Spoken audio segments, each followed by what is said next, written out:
We thought that Barca would need to do something a little bit spicy to take down Heretics in this series, and it is coming through in game one. Deadly on the kneeler. I'm ready for this, guys. Yeah, I'm ready to see exactly how this Neela is going to work, not only inside the laning phase, but also outside of it, because contrary to popular belief, she's really good from the mid-game onwards. She's just very hard to execute, but she does have a lot of damage. She's very good at following up engage, especially when there's no way for the enemy team to focus her down, like a Samira would or a Vayne would. So I still want to see how she performs later on in the game, but again, I'm not used to seeing her without being enabled by a support that can actually enchant her or give her heals and shields. So the important part of Neela in a duo lane is the level break points as well. You get XP, extra XP for both yourself and your support. Might have to hold this point because Heretics have got Graves. We've seen some early invades before, but look at Iphias. Didn't actually spot this out. I thought he was scouting for it. Yeah, Barca have no idea as three members of Heretics come over the wall. The blue buff is stolen by Blue Razor, and Deadly, forced back, takes a fair chunk of his HP on the Neela. And, well, Blue Razor will continue to bully out Hades. This is a great adaptation in the early game. Yeah, and this is exactly what you want to do when you're the Graves in this situation. You want to bully out the Viego, especially through bot side, and Deadly could die! They're just going for him at the level 1. Such a big chunk coming through from Jack Spectre, and there's no way that Deadly can come back into this lane. Surely he has to base. Yeah, also, it is Anila. She's a melee champion, so she can't really contest the damage at this point. Yes, Wyden went in, but Jack Spectra was still at a safe range, especially before the Neela has that W. There's no way for her to actually deny most of that damage. Blue Razor can stay in this bot side. If he isn't Deadly, they're completely out of the game at this point in time, and this could be very, very scary for Barca. Heretics, they see something weird in the draft, and they recognize exactly what they need to do to counter it. Jack Spectre has already picked up 2 waves, and Bias is being bullied out by White, and this is excellent. I said in the draft, this lane was incredibly volatile. If you get a lead, it sticks. This lane is already over. We are going to need to see some incredible redemption from Barca between Hades and 2Rs that get down here, help out your bot lane, because there is nothing that they can do in the 2v2. They've got such a deficit, not just in CS, in experience as well. You have to find a lead elsewhere. I don't think Zyro dies here. Yeah. In any case, I do think this is important for Heretics. Not because of the volatility of the lane itself, but because of how Draven works in this situation specifically. Because the only way that you really have to deal with the... I mean, you have plenty of ways to deal with the Draven inside of Barca. You have the Camille that can actually dive him and probably execute him with the help of Victor later on in the game. Obviously, the Amumu can be a threat despite the cleanse. But if the Draven is this far ahead, you're never going to get to a point where you can actually make him stay out of the game. So the moment that this Draven is this far ahead in lane and is going to be a carry no matter what, Barca need to find other ways to play this early to mid game, because they can't really pressure anywhere in the map, and Blue Razor is just getting everything that he wants. Okay, so the important thing right now is that bot lane hasn't based for Heretics. Jack Spectre is still sat with about half HP, half mana. Deadly has got back into the lane. Could be a fight over this red. We're seeing this contest happen. But I think that they're all good, they're all okay. That bot lane recall has come through, but it was a little late. Jack Spectre didn't get the perfect crash, didn't get the perfect reset down, and it's given a window for Deadly to get a little bit of CS, a little bit of gold and experience back. And that lane, whilst it could have been completely doomed, and, you know, to all intents and purposes, isn't easy, it's not completely over. But then you look on the other side of the map, and it's looking a hell of a lot better for Barca. Dreedy's been able to generate a pretty significant lead for himself in the early game against Ibo's Aatrox already, and we know how strong the Camille can be if she's allowed to get to that late game point where the Q half health's a squishy target. And this is a little bit concerning, because this is not exactly how the Aatrox versus Camille matchup is supposed to go. She's supposed to lose Brio early, she's supposed to be able to actually contest short trades and not really care about the range of the Darkened Blade, but she can't have any agency, and right now that is not what we're seeing, and that goes to show the comfort of Dreedy in the champion. And Ibo just isn't able to fulfill this particular role in his team as well as he would in Ornn or any kind of other weak side champion. So even though this Draven is very far ahead, this Camille could still be a headache for Heretics. Good flash from Ibo there. Gets himself out, and Hades snooping around, obviously. I'm not going to allow Ibo a real breath right there. I wanted to mention, if we look on the minimap right now, there is a pink ward that had been in the jungle of Barca the entire game. It's just now got removed by the Barca bot lane, but it was giving Heretics all the information they needed. They knew whenever Hades crossed to the bot side, and funnily enough, that just hasn't happened yet. So Heretics have been able to play with reckless abandon down here, be able to do as they please, because they know that they're not challenged in a 3v2 situation, and their 2v2 is so winning. And one of the consequences of that early play is that Blue Resort has become incredibly accelerated on this Graves, is up 5 camps over Hades and was able to get a base in a hell of a lot earlier. So again, one of these strong carries in the later stages, getting to a point of power maybe a little bit earlier. Yeah, and also Heretics are doing a lot with the leads that they're getting. This is not what we saw in the quarterfinals from teams like Barca. Heretics are very decisive. They know they have a very big winning bot side. They know the jungler is about 20 CS ahead, so they go instantly for this first Hex Deck Dragon. They do not waste any time whatsoever, and this way they don't have to risk trading objectives because the Herald is not in the map yet. They can just go back, set up, and play around the top side just as well as they just did around this bot lane. They could even switch lanes if they need to, because Jack Spectra and Whiten can transition this lead towards anywhere in the map. They're going forward. Ephius actually diving on top of Jack Spectre, but not respecting that Blue Resort is there. Already level 6 on the Graves, but not enough lockdown to keep Deadly in his place. And it's been a low kill early game from Heretics, but that gold lead up the top just illustrates how they are getting these advantages across the map. Low kill but high impact is the important part of this, that Jack Spectre with this 20 CS lead and a Draven in particular just feels so worse for Barca. Their ability to play out the bot side of the map is so much more difficult than Heretics' ability is. We even see a cull come through for Jack Spectre early. He's got this little bit of extra boost in 10, 12 waves time when he's able to cash in, get an extra 300 gold, sell that cull back for a plus 150, and you're all of a sudden getting a massive injection of gold. If in that time you also manage to find a kill, great. But if not, you're going to have a ton of stacks. And a reminder for the Draven passive, your ultimate is an execute based on how many stacks you have. Jack Spectre's just hit level 6. He now has a global execute on cooldown. Exactly. It's like he doesn't need that kill to be successful anymore because he's just so accelerated regardless. In any case, Heretics want to give him as many resources as possible, so it's important that Ibo, regardless of how he's trading against this Camille, gets the push, but Barca seems to be ahead of the curve. They are first towards this objective, and Jack Spectre is very far away, but again, there's a global execute. Starting to move over as Heretics are thinking about contesting it to us. Potentially a little bit caught out here. Whiten, only level 5, so doesn't have access to the Solar Flare. And Barca, credit to them, after some mishaps in the early game in their bot side jungle, they're getting advantages on the top half of the map. And now, well, Ibo, you are just completely caught out. First blood for Dreedy. First move is so important for these AD carries. Deadly is the first one to the play, and Barca get the kill. They get the Herald as well, and that is a big advantage going their way in a position they had no right finding one. The early game has been all Heretics so far, and this was a fumble.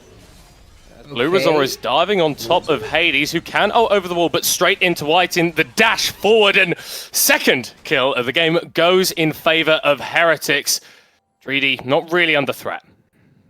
Not really under threat until Whiten gets level 6. Let's see if he does it with this wave, because that does seem to be what they're prepping for, but I'm not sure. If this Leona gets level 6, though, I do think this Camille can be in grave danger. It's a race against time. Look at the top side. Ephius is bailing up here. They're managing to get in just in time, and Dreedy does find a good hook shot to get out to safety. This is a lot of plates falling, though. It could maybe just be one, but a big collapse from Deadly again. Moving over, diving on top of Whiten. Ephius is here as well. Level 6 on the Amumu. Can go for the bandage shots, and Whiten, good respect there, burning the summoner spell early. Yeah, it was just a force from Heretics that shouldn't have happened, despite them actually punishing Barca that go too far into the enemy jungle after that Rift Herald. But I do want to step back a little bit, because this Herald shouldn't have went the way it did. And yes, Rudud, you talked about the first move from the AD carries, and I do think that's the most important thing, because Barca shouldn't have had first move, because Heretics, they got the first dragon. They had nothing to get in the bot side, and they could have just left Ibo there. They could have had the Draven pushing up top side. They could have managed to have numbers advantage against Dreedy way sooner and gotten the Herald in the process. They just didn't set themselves up for that, and when they got to the objective, it was a bit too late, and they sacrificed their top laner. And this is a problem that we've seen from both of these teams. The analyst desk addressed it as well. Early game is the weakness. It's where we see some flubs in execution. Heretics could have had 5 people up at that top side in ready for the Herald. Both of these teams have just made mistakes where they've overextended. Hades getting caught out in the enemy jungle after a play. We saw Whiting have to burn his flash because they tried to look for a dive a little too long. And these are the problems that we're looking to see each other exploit. So far, Heretics has exploited with a kill. Barca have exploited and gotten a flash. How much can they push that, and how much further do they generate their advantages? It's going to depend on these wave states, right? Because if Heretics are able to get shove in multiple lanes at once, then they can start rotating a bit sooner, and maybe we don't see as many of those fumbles. Ephius diving forward does catch Zyru with the edge of the ultimate. The Emperor's Divide pushes back too and keeps the Heretics mid laner alive. That was ambitious, to say the least. I don't think you can actually kill the Azir in these situations, but now he has no flash. Can shuffle away, but Hades will follow up. The Blade of the Ruin King burning through the Emperor of Shurima's deadly. Flashes forward, misses a couple skill shots, but it doesn't matter too much. We'll get one in trade, but no! It's an execute. The kill goal doesn't go over, but the fight will continue. Deadly dashing onto Blue Resort, but fighting in melee range of a Graves is a bad idea. Ephius will die to the Grump, and that's a cash in for Jack Spectra. And that is your Draven kill. 110 CS plus any stacks that he's got from collecting his axes. That is the payday Heretics have been waiting for. Gold lead explodes. Massive injection of priority to the bot lane of Heretics. And now they are ready to farm. And again, they do start by getting onto this Azir when they shouldn't have. Yes, of course, you have so much lockdown with the Amumu and the Neela, but then what? The Azir gets away at first, and he still gains so much space out here next to Hades, even though he ends up dying, and even though Hades gets executed and doesn't really give much to the enemy team, but it's still a great fight for Heretics. To us, lockdown, Blue Resort flashing forward, and that's another kill for Heretics in the mid lane. The Herald charge, not enough to take down the tower, but Blue Resort is absolutely relentless! End of the line for Elias. And remember, Blue Resort got so much control early on because of that invade. We haven't really seen it shine through in fights just yet, but this was the time. 3D going for a 1v1, popping the Hextech ultimatum. But with Ibo under his tower, should be fine for the time being. This early game, it was a little bit tepid for some points, but it's gone massively in favor of Heretics in the past few minutes. Yeah, and Heretics did a great job from the level 1, just trying to set everything up, but talking about this last pick, it's just, it doesn't really make sense for Barca to overforce on this Herald, and that basically makes it so that the entire fight that we talked about Jack Spectra not moving fast enough, Heretics not really having the setup for it, it isn't as valuable as it is now, because Heretics are too far ahead. They probably will get control over second Herald, and Barca will not be able to open this mid lane. They will not be able to accelerate this game when all they want to do is split the map. They want to play the side lanes, and in this way it's going to be much, much harder to do, especially since they keep overforcing when they just shouldn't. There's a couple points here, like you say, Annie, this is too far already. But now Dreedy's back on live and probably dead.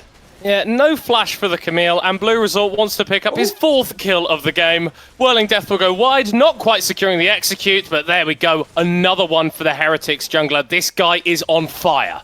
And that is disastrous for Barca. Their one side of the map that was going well, if we just take a quick pit stop at items, Dreedy had Divine Sunder that entire time and couldn't find the 1v1 up against Ibo, who had plated steel caps and 2 longswords. Now that Aatrox has gone back to base, he's got himself an Eclipse, and trying to win out on that one side lane that was going well now becomes even more hard. Heretics, they are diving forward with reckless abandon. As you said, and Hades is just dead.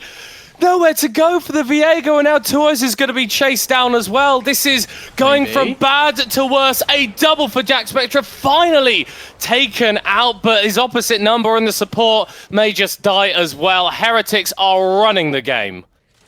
In any other circumstance, I would have said that that was not worth it because the Draven ended up dying for naught. Look at his items! He just got a kill before he died, which means he didn't lose any adoration stacks. And to add insult to injury, the person that got the shutdown was Ephius. It was the Amumu support. It doesn't really matter whether he gets those extra 150, 200 gold or not, because he's not going to use them effectively. And yes, Deadly still gets this objective bounty in the mid lane. It is also the first turret of the game, but Heretics are just so far ahead in terms of tempo, vision control, resource allocation. It makes no difference whatsoever. And this crit from Jack Spectra, even if it's not, just the immediate upfront damage that comes from a Draven. 340, and that wasn't a Sheen proc, by the way. He has Essence Reaver as well, so if you get a crit with a Sheen proc, you are absolutely laughing in the face of your enemies.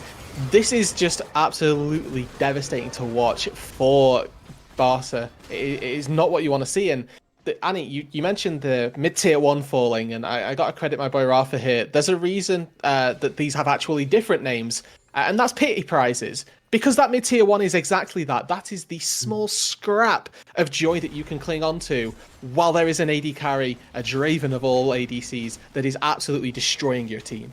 It is, but it is still a consequence of the first Rift Herald that Heretics shouldn't have given away in the first place. But in any case, Heretics are going to get the second Herald. They can probably match any gold that is being lost right now soon, and they just want to do it rather sooner than later.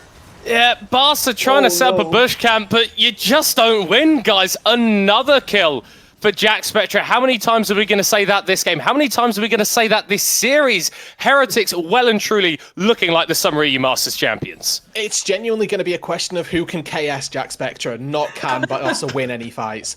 Like, he's pumping out 400 damage auto attacks every single time, and I don't think that the Azir is there yet. Blue Resort certainly isn't either, and he's 505. Like, that's saying something. I bet Barcelona are glad that Jack Spectra can only play Draven once in this fearless mode, because I sure as hell wouldn't want to give it to him again. Maybe a little bit of an overstep there. The Apotheosis secures a kill back for Barca, and now White in on the wrong side of things. But the gold lead at this point is so difficult to deal with. Ibo not dead, somehow sustaining through the fight, and Heretics clean up in Barca's topside jungle. How does the Aatrox not die there? He got chain CC'd, but he just manages to Q as soon as the last stun is over. He gets a little bit of HP. He doesn't even have the ultimate to increase his healing, but it's still more than enough, and Zviru wants a little bit more. I don't think he'll get the kill, but the turret is gone in the top side. The turret will be gone in the mid lane very, very soon, even though it's not in this particular situation, and everything is just crumbling down for Barcelona. In Heretics' first game in their quarterfinal, they finished in under 20 minutes. This team is playing at such a rapid pace, and Barcelona just can't keep up. It's a combination of Eclipse Shield and then the healing that comes from it. And then you immediately get 17 different Triumph procs, and you're able to sustain yourself off of those. Credit to Zviru, recognizing his top laner could be saved in that situation.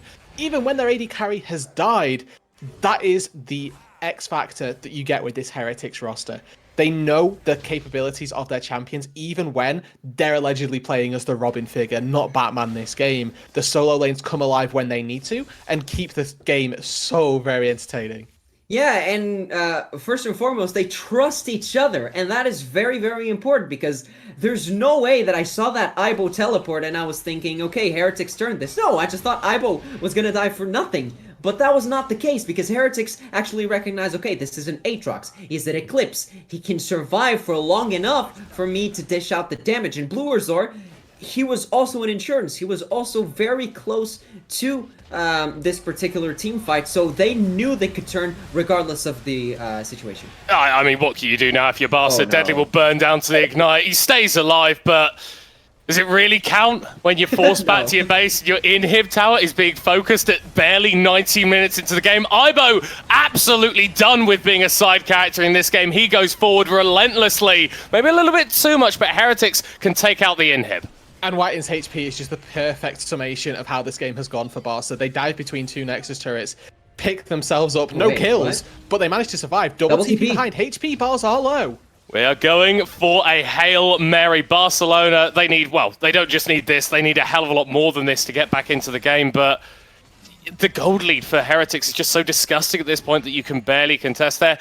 Pushing them away, forcing them, corralling them into the topside jungle. The health bars are still low, Dreedy going forward, but not committing too heavily.